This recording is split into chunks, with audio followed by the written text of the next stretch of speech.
News.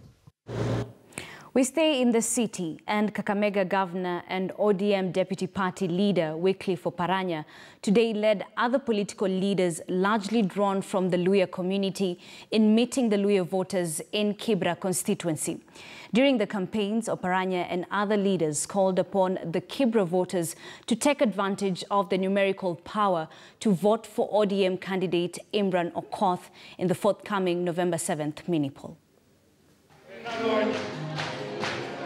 Several members of parliament from the ODM party accompanied their deputy party leader and Kakamega Governor Wycliffe Oparanya in drumming up support for the ODM candidate in the upcoming by-election, Imran Okoth.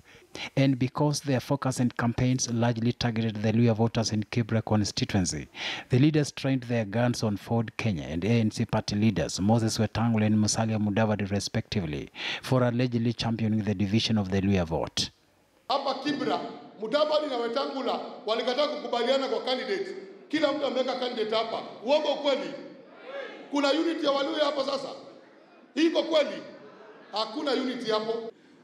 Saa hii ile serikali kwa Kakamega ni serikali gani? Ya O? Uko Vihiga serikali ni ya? Uko Busia serikali ni ya?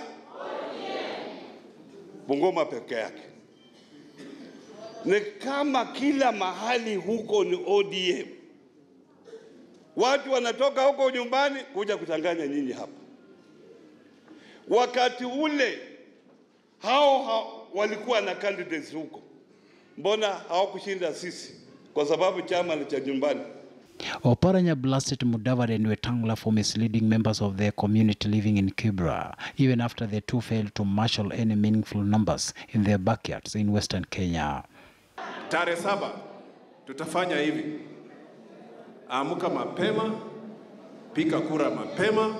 Ukitaka shughuli zako zingine enda ufanye, lakini ikifika saa 8 rudi kwa nyumba ungojee matokeo. Maulile.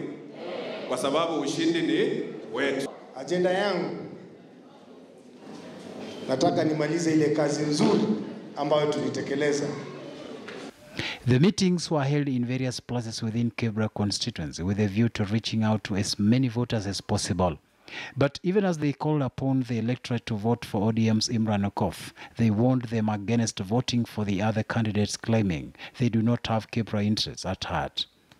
Watu wengine hawajawahi hata wajui Kibra inafanana namna gani, lakini sasa hiyo wanajitangaza wanataka kuwa wabunge wa Kibra. Mtakubali hiyo? Wataongoza wawapeleke wapi? Sasa nyinyi watu wa Kibra mungojee kuletewa mtu kutoka nje. Na huyu kijana amesaliwa hapo, amelelewa hapo, amesomea hapo, amefanya na nyinyi kazi hii miaka yote. Elimu bora, mazingira bora, uchumi bora. Hiyo ni agenda zangu mkinichagua tarehe 7 mwezi wa 11.